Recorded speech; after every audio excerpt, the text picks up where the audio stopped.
And it came to pass in Iconium that they both together into the Sigurnum of the Jews, and so spake, that a great multitude both of the Jews and also of the Greeks believed.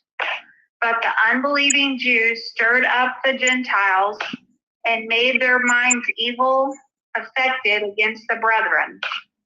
Long time therefore abode they, speaking boldly in the Lord, which gave testimony unto the word of his grace, and granted signs and wonders to be done by their hands.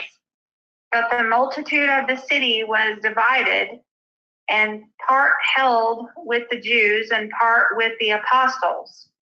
And when there was an assault made, both of the Gentiles and also of the Jews, with their rules, to use them despitefully and to stone them, they were aware of it and fled unto Lystra and Derbe, cities of Lycaonia, and unto the region that lieth round about. And there they preached the gospel. Lystra, there sat a man who was lame. He had been that way from birth and had never walked. He listened to Paul as he was speaking. Paul looked directly at him, saw that he had faith to be healed, and called out, "Stand up on your feet." At that, the man jumped up and began to walk. When the crowd saw what Paul had done, they shouted in the Lycaonian language, "The gods have come down to us in human form." Barnabas they called Zeus, and Paul they called Hermes, because he was the chief speaker. The priests of Zeus, whose temple was just outside the city, brought bowls and wreaths to the city gates, because he and the crowd wanted to offer sacrifices to them. But when the apostles Barnabas and Paul heard of this, they tore their clothes and rushed out into the crowd, shouting, "Friends, why are you doing this? We too are only human like you. We are bringing you good news, telling you to turn from these worthless things to the living God, who made the heavens and the earth and the seas and everything in them.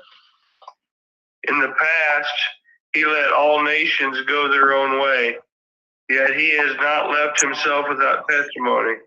He has shown kindness by giving you rain from heaven and crops in their seasons, and provides you with plenty of food and fills your hearts with joy."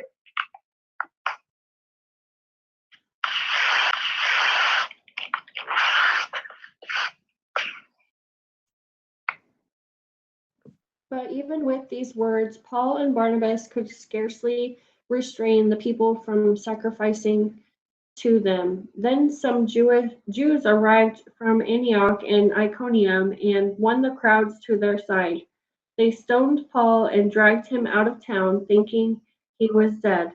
But as the believers gathered around him, he got up and went back into the town. The next day he left with Barnabas for Derbe.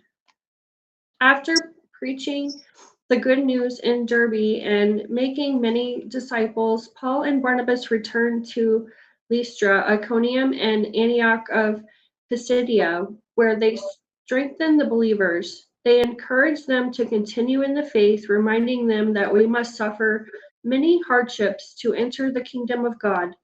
Paul and Barnabas also appointed elders in every church. With prayer and fasting, they turned the elders over to the care of the Lord, in whom they had put their trust.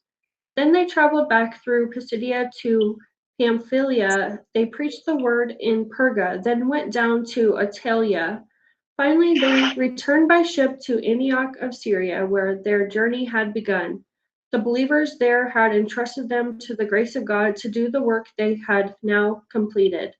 Upon arriving in Antioch, they called the church together and reported everything God had done through them and how he had opened the door of faith to the Gentiles too. and they stayed there with the believers for a long time.